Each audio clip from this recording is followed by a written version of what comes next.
There's no rooms at the truck stop, and I'm not going to spoon with him.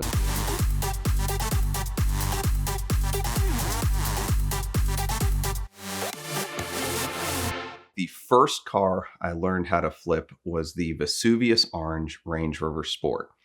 And I had a good means of doing that because I had worked at a Land Rover dealer for about 5 months, which is a whole nother story in and of itself. Through the course of selling those, I got to sell some to some very interesting clients. I don't usually find interest or bragging rights in selling to celebrities because often they're very difficult to deal with. But at the same time, it is kind of cool just to say like, oh, I sold a car to Michael Bay, or I bought one of Rascal Flatts' Vesuvius Range Rovers. It makes for good, dinner stories because everybody thinks this job is far more glamorous than it actually is.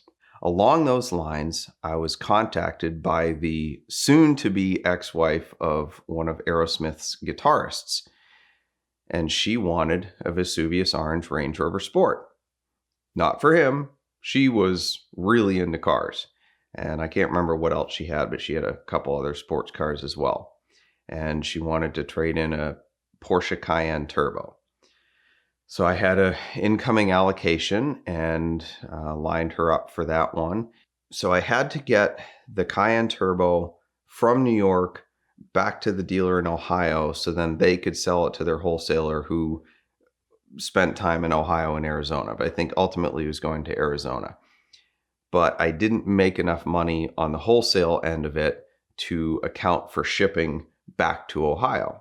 It was a really convoluted deal, but again, like I said, I'd worked very hard to make a deal happen then, and I was still learning, so almost everything was complicated.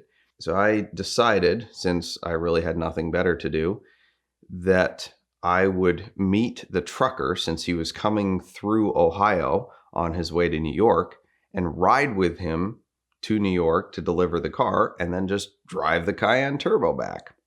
Why not? So I met up with him, jumped in the truck, and he was a really nice guy, not your typical trucker.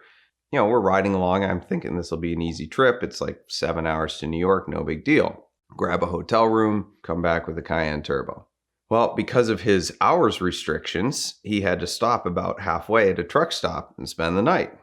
So I'm going, well, this is kind of weird. I didn't bring a tent or a sleeping bag, so not really sure what I'm going to do. There's no rooms at the truck stop, and I'm not going to spoon with him as much as he was a nice guy. That's not how I roll. So he goes, well, you can go back in the trailer and sleep in there. And I was like, okay, whatever. So I went back in the trailer and he locked me in, and I think I got in the passenger seat of the Range Rover and just reclined the seat and spent the night in the Range Rover I was delivering the next day. Yeah, it's obviously not the most comfortable because those trailers don't breathe that well, and probably didn't get to shower the next morning. Maybe I did. I don't remember. I blocked most of that out of my mind. But the next morning we met up in a parking lot, and I handed off the Range Rover to this lady. And as expected, she was kind of a rocker chick. She had like a, tie-dyed tank top on and stuff like that. But I guess aging rocker chick would be a better way to describe it. But she was still cool and very much trying to look cool. But she was an awesome lady. And so I got the Cayenne Turbo, slapped a dealer tag on it, and drove back to Ohio.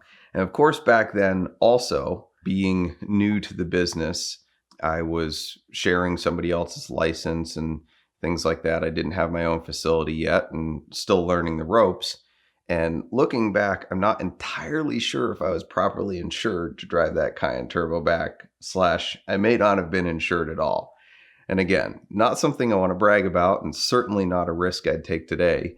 But when you're getting into the business, those are the kinds of things you just kind of do because you got to get the deal done. Thankfully, my time is actually worth more now that it wouldn't be worthwhile to make a trip like that.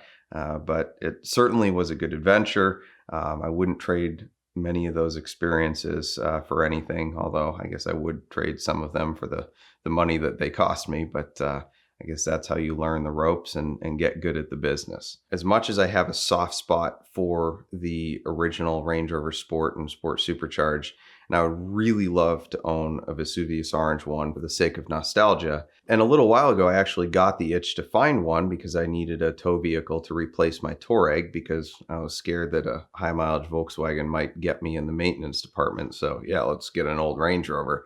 But every one I found had like 150,000 miles and 3 accidents. And since I'm not Ed Bolian, that car did not interest me.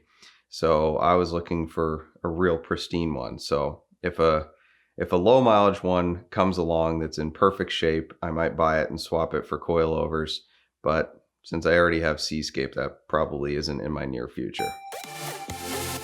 We'd like to thank Vincero Watches for supporting VINwiki this month. Vincero makes bold, stylish, and well-priced watches out of exceptional materials, and there's a link in the description below for a discount. So check out their website and find the watch that helps make the statement that you want the world to see.